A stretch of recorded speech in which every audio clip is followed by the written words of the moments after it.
बोला सीताराम जय सीताराम। श्री राम जय राम जय जय राम।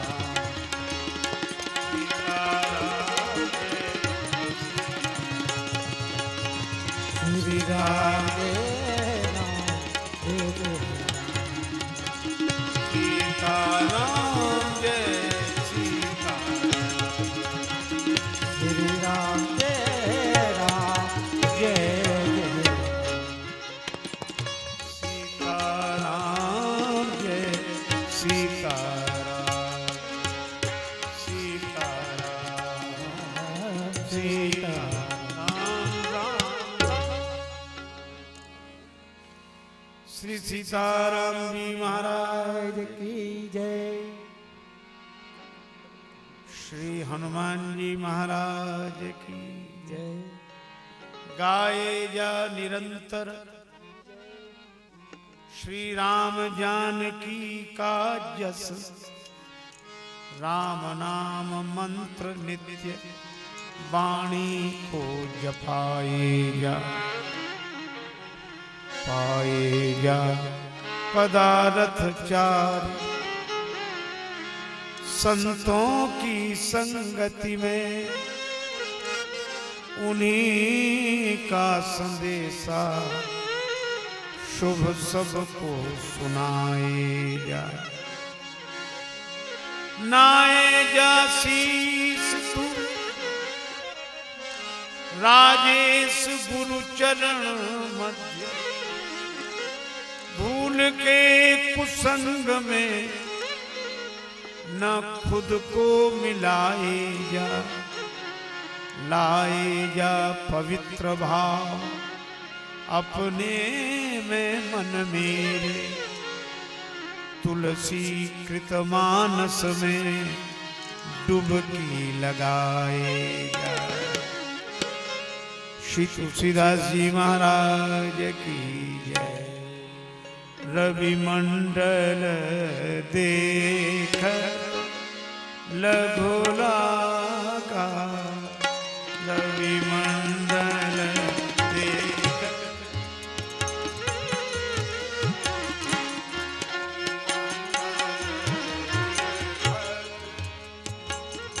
लघु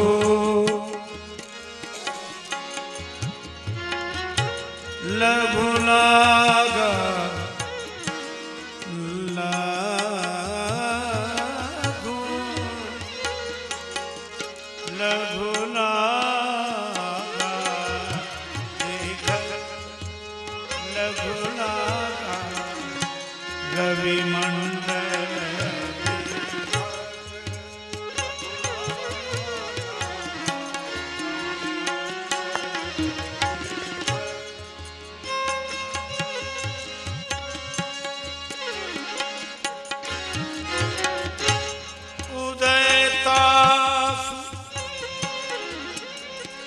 त्रिभुवन तम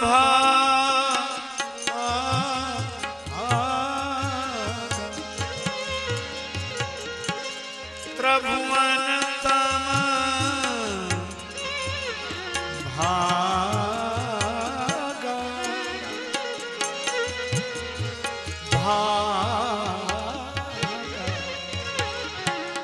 रवि मंडल देख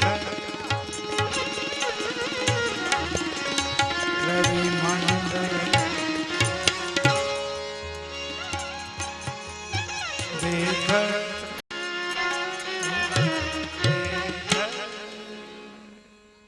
श्री रामचरितमानस की यह पावन पंक्ति जो प्रवचन प्रसंग का आधार बनी है, प्रभु कृपा से उस पंक्ति के माध्यम से हम लोग भगवान श्री राम के चार चरित्र का चिंतन करें।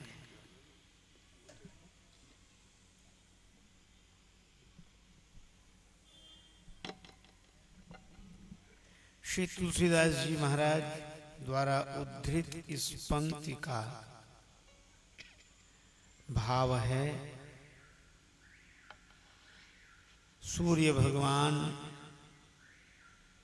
उदय होते समय अपने गोलाकार विग्रह में अत्यंत लघु दिखाई देते हैं।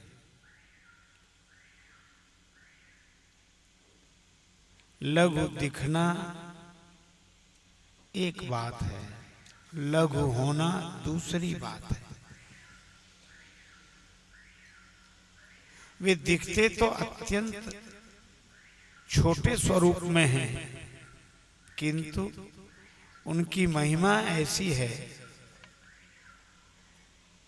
कि उनके उदय होने से ही त्रैलोक्य का अंधकार विलीन हो जाता है।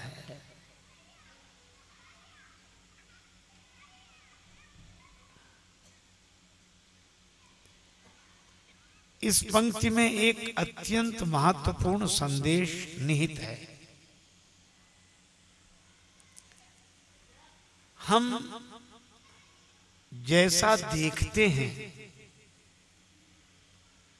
वैसा ही हो, यह जरूरी नहीं है।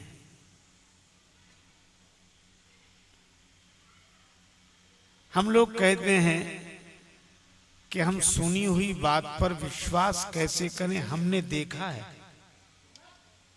और देखा हुआ झूठ कैसे हो सकता है, यह तर्क दिया जाता है। किंतु मैं आपसे एक उदाहरण के माध्यम से निवेदन करना चाहता हूं कि सूर्य की किरणें जब बालू पर पड़ती हैं रेगिस्तान में तो जल दिखाई देता है और हिरण प्यास से व्याकुल होकर उस जल से अपनी तृषा शांत करने के लिए भागता है, दौड़ता है उस जल की ओर। अच्छा, अब आप विचार करें, वहां जल दिख रहा है तो क्या जल है? अच्छा चलो, हिरण यह समझता हो कि जल है, पर हम लोग तो समझते हैं कि जल नहीं है। तो ना समझ को दिखता है जल कि समझदार को भी दिखता है? दिखता दोनों को ही है, पर ना समझ उसे सत्य मानता है और समझदार उसकी सत्यता को स्वीकार नहीं करता। पर दिखता दोनों को है। तो मैं आपसे पूछता हूं कि वह जो जल दिख रहा है क्या है? तो देखी हुई बात कैसे सच मान ली जाए? अच्छा चलो, एक बात मैं और आपसे कहूं, किवाड़ तो सबने देखा हो, कमरे में किवाड़ है तो किवाड़ तो सबको दिखता है। कहते भी हैं किवाड़ बंद कर दो, अरे जरा किवाड़ खोलो, तो किवाड़ तो सबको दिखता है ना? अच्छा, साफ साफ दिखता है? हाँ बिल्कुल साफ दिखता है। अच्छा, हम आपसे एक प्रश्न पूछें कि किवाड़ सबको दिखता है, पर प्रश्न यह है कि लकड़ी में किवाड़ है कि किवाड़ में लकड़ी है?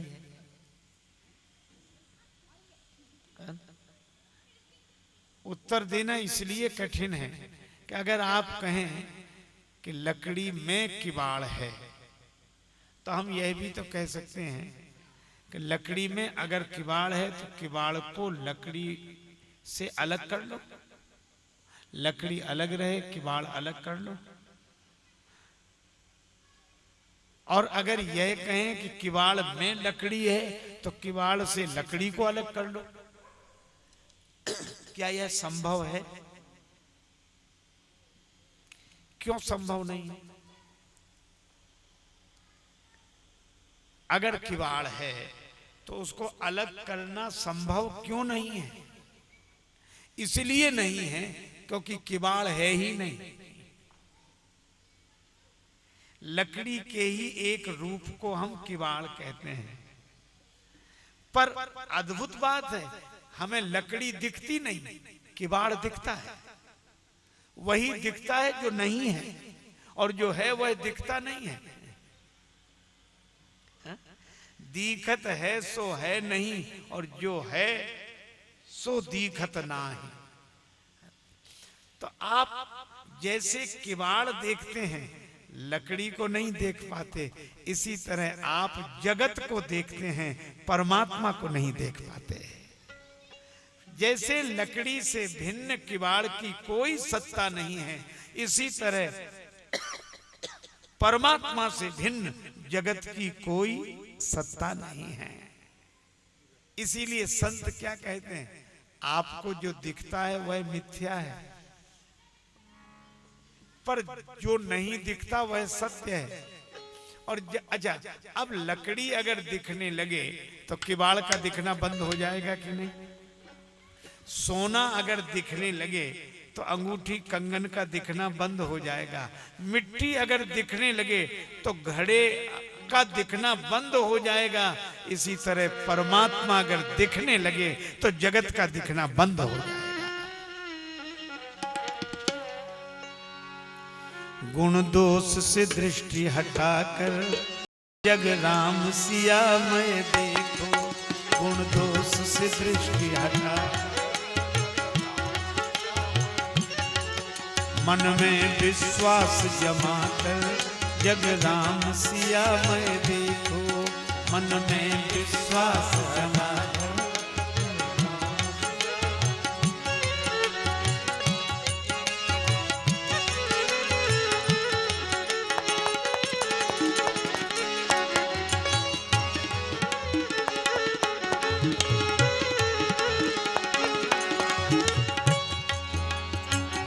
अनेक में एक का होना, जैसे आभूषण में सोना।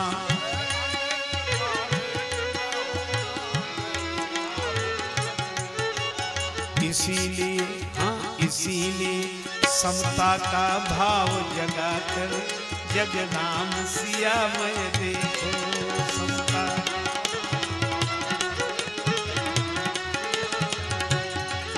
मन में विश्वास जमा कर जग राम सिया मैं देखो। मन में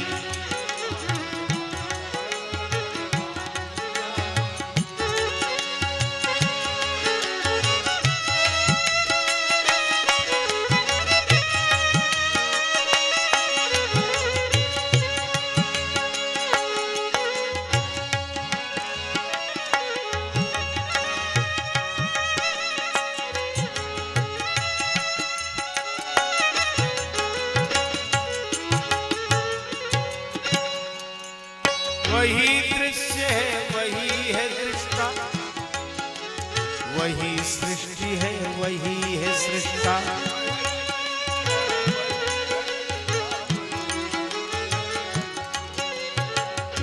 दृश्य वही, दृष्टा वही, सृष्टि वही, सृष्टा वही।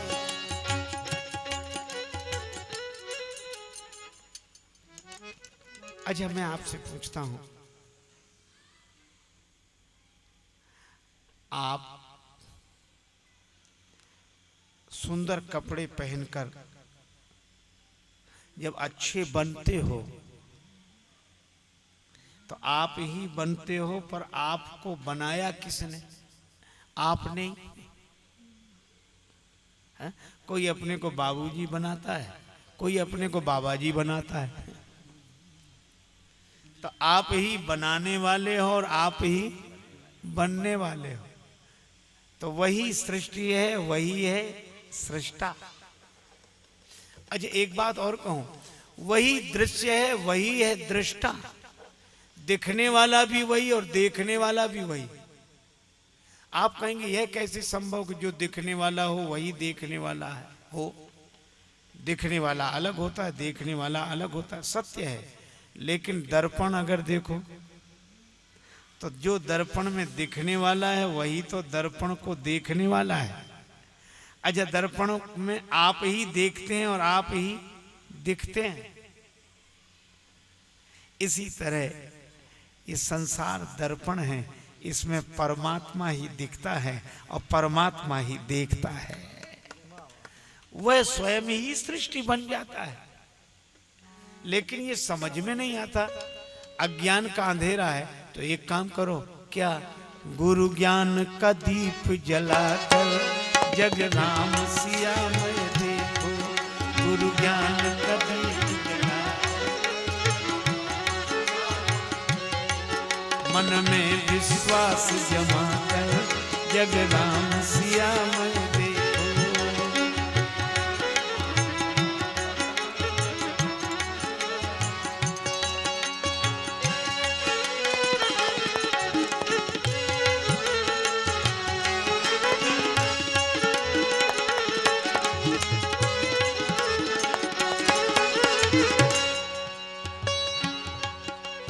अपने अमित रूप प्रगटाए वही है छुपकर सामने आए।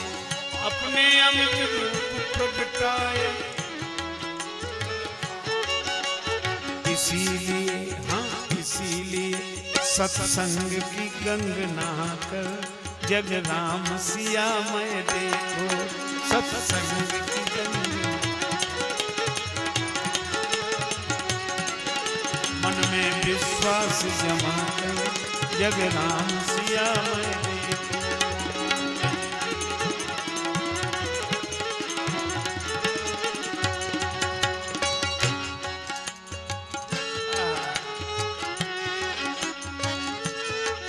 अगर आप भक्त हैं तो ऐसे सोचें, जड़ चेतन सबका तन धारे प्रगटे सीताराम हमारे।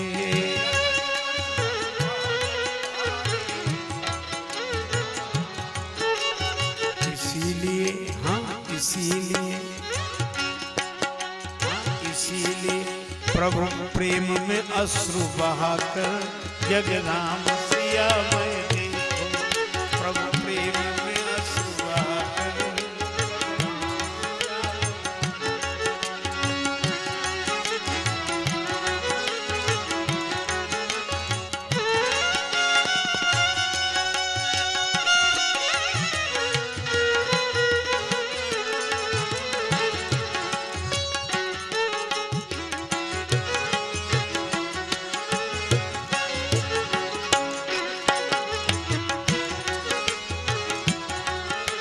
भजन की अंतिम पंक्ति, जन राजेश तजो मन मानी सिय राम मैं सब जग जानी।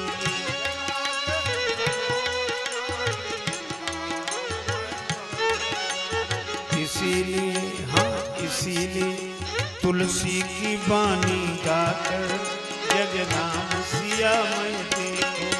तुलसी की बानी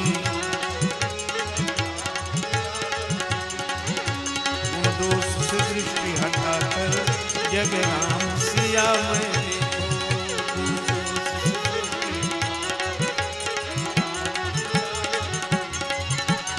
दोष से दृष्टि हटाकर जग राम सिया मैं देखो।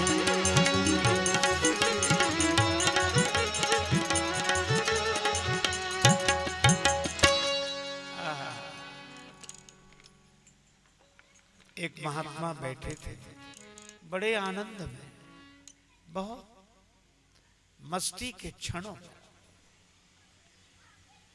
किसी ने कहा कि महाराज क्या कर रहे हो? संत बोले भजन कर रहा हूं। माला तो नहीं है हाथ में। महात्मा ने कहा माला से ही भजन कर रहा हूं, पर हमारी माला तुम्हें नहीं दिख रही, और माला ना होती तो मैं भजन न कर पाता। तो कहाँ है आपकी माला? वे संत अपनी मस्ती में बोले खुदाए खलक, ये ईश्वर का संसार, खुदाए खलक सारी मेरी तस्वीर के दाने हैं, नजर में फिरते रहते हैं इबादत होती रहती है। उन संत की ये मस्ती भरी बात सुनकर एक साधक ने कहा कि हे प्रभु, इन निगाहों में वो तासीर हो जाए और नजर जिससे पे डालूं वो तेरी तस्वीर हो जाए। अच्छा, हम देखने को प्रमाण मानते हैं। अच्छा, एक बात बताओ, जादूगर हमें जो दिखाता है क्या वह सत्य होता है? हाँ? रुपए रुपए दिखते हैं। अगर सचमुच रुपए जो दिख रहे हैं उसके पास होते तो वो जादू दिखाई काहे को रहा है? आप विचार करो, जो है वह नहीं दिखाई देता। जादूगर जैसा दिखाना चाहता है हम वैसा देखने लगते हैं। अच्छा, एक बात बताओ, एक बिना पढ़ा लिखा आदमी हो और एक पढ़ा लिखा हो, हा?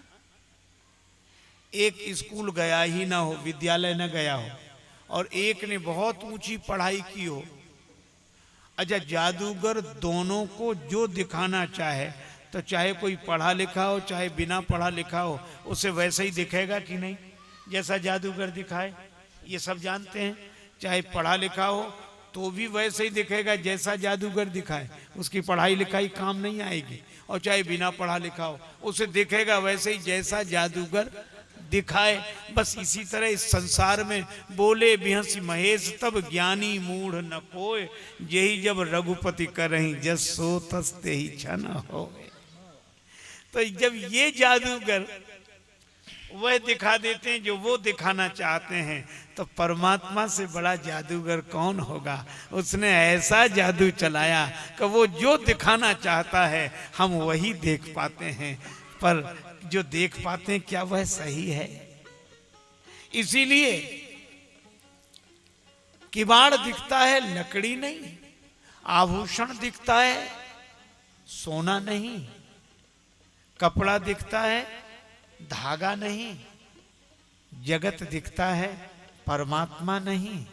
इसलिए दिखने को प्रमाण न माने, यह संदेश इस पंक्ति में है। दिखने में तो सूर्य भगवान भी छोटे दिखते हैं, तो क्या दिखने को प्रमाण मानकर उन्हें छोटा समझ लें?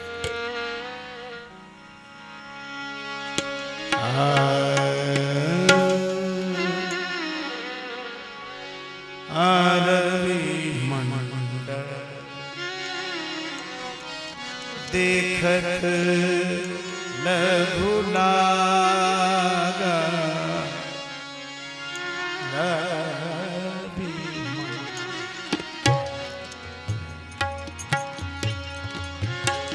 लघु लागा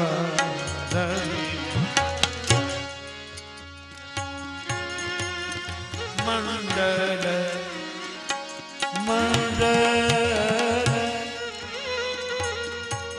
मंडल रवि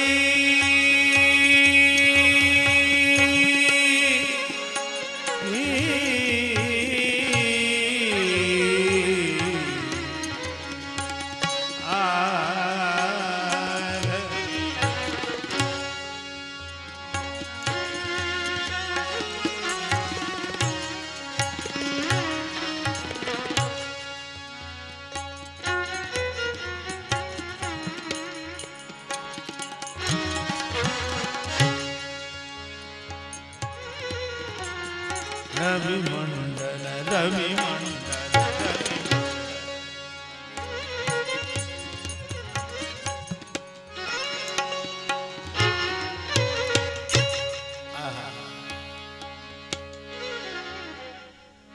एक कवि ने बड़ी अच्छी बात कही, किसी से हो न सका इनकी ऊंचाई का अंदाजा, ये आसमां है जो सर झुकाए बैठे हैं। सूर्य भगवान दिखने में छोटे लगते हैं लेकिन अपने देखने को प्रमाण न माने, उनकी महिमा देखें। रवि मंडल देखत लघु लागा, तब अपनी आंख से तो देखें, पर संत सदग्रंथ जैसे दिखाएं वैसे देखें, देखने का ढंग बदल जाए। आंख हमारी हो पर दृष्टि सदगुरु की हो।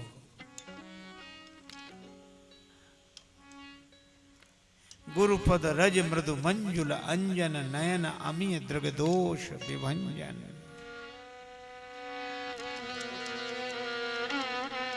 अब दूसरे पक्ष पर हम लोग विचार करें। जैसे सूर्य भगवान छोटे दिखते हैं पर छोटे नहीं हैं, तो सूर्य वंश में जन्म लेने वाले राम जी भी छोटे दिखते हैं, सबको झुकते हैं।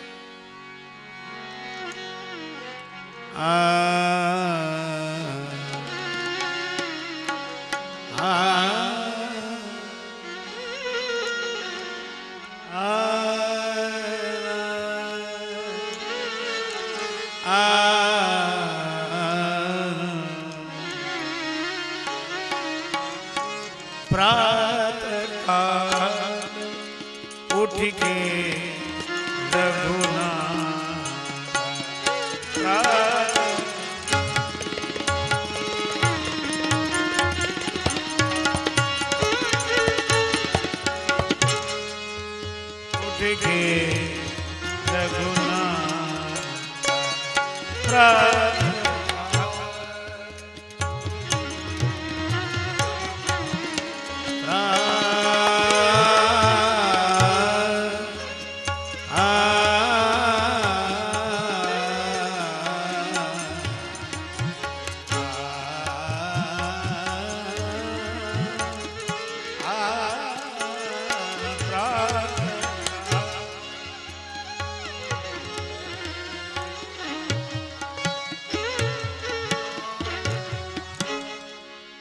श्री राम जी सवेरे जागते हैं और जागने के बाद माता पिता गुरुजनों को प्रणाम करते हैं।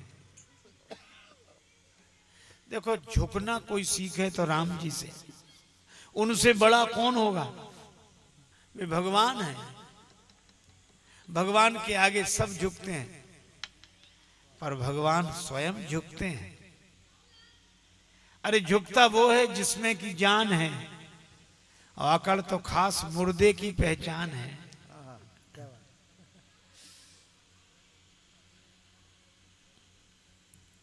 एक आदमी की आदत थी, वो प्रणाम भी ऐसे करता था, जैसे प्रणाम,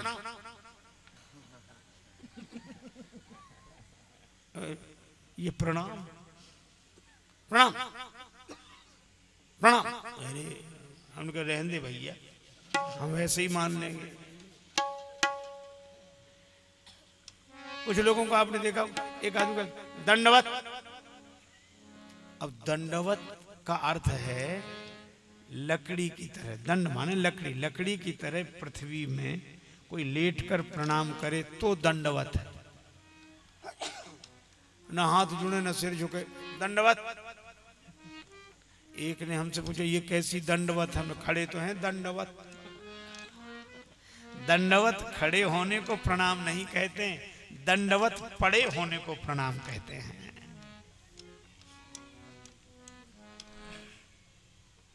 हमारे यहां प्रणाम की बड़ी महिमा है, बड़ी महिमा। महाराज मनु ने लिखा है, अभिवादन शीलस्य नित्यम वृद्धोपि सेविना चत्वारि तस्य वर्धन्ति आयुर्विद्या यशो बलम। चार चीजें उसके जीवन में बढ़ती हैं, आयु, विद्या, यश और बल। जो अपने से बड़ों का सम्मान करते हैं, अपने से बड़ों को प्रणाम करते हैं।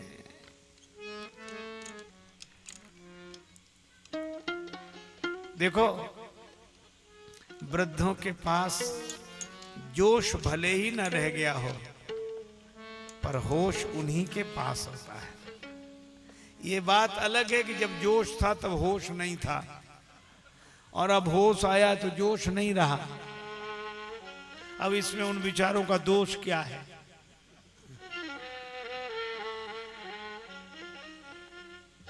हरियाणा के बड़े प्रसिद्ध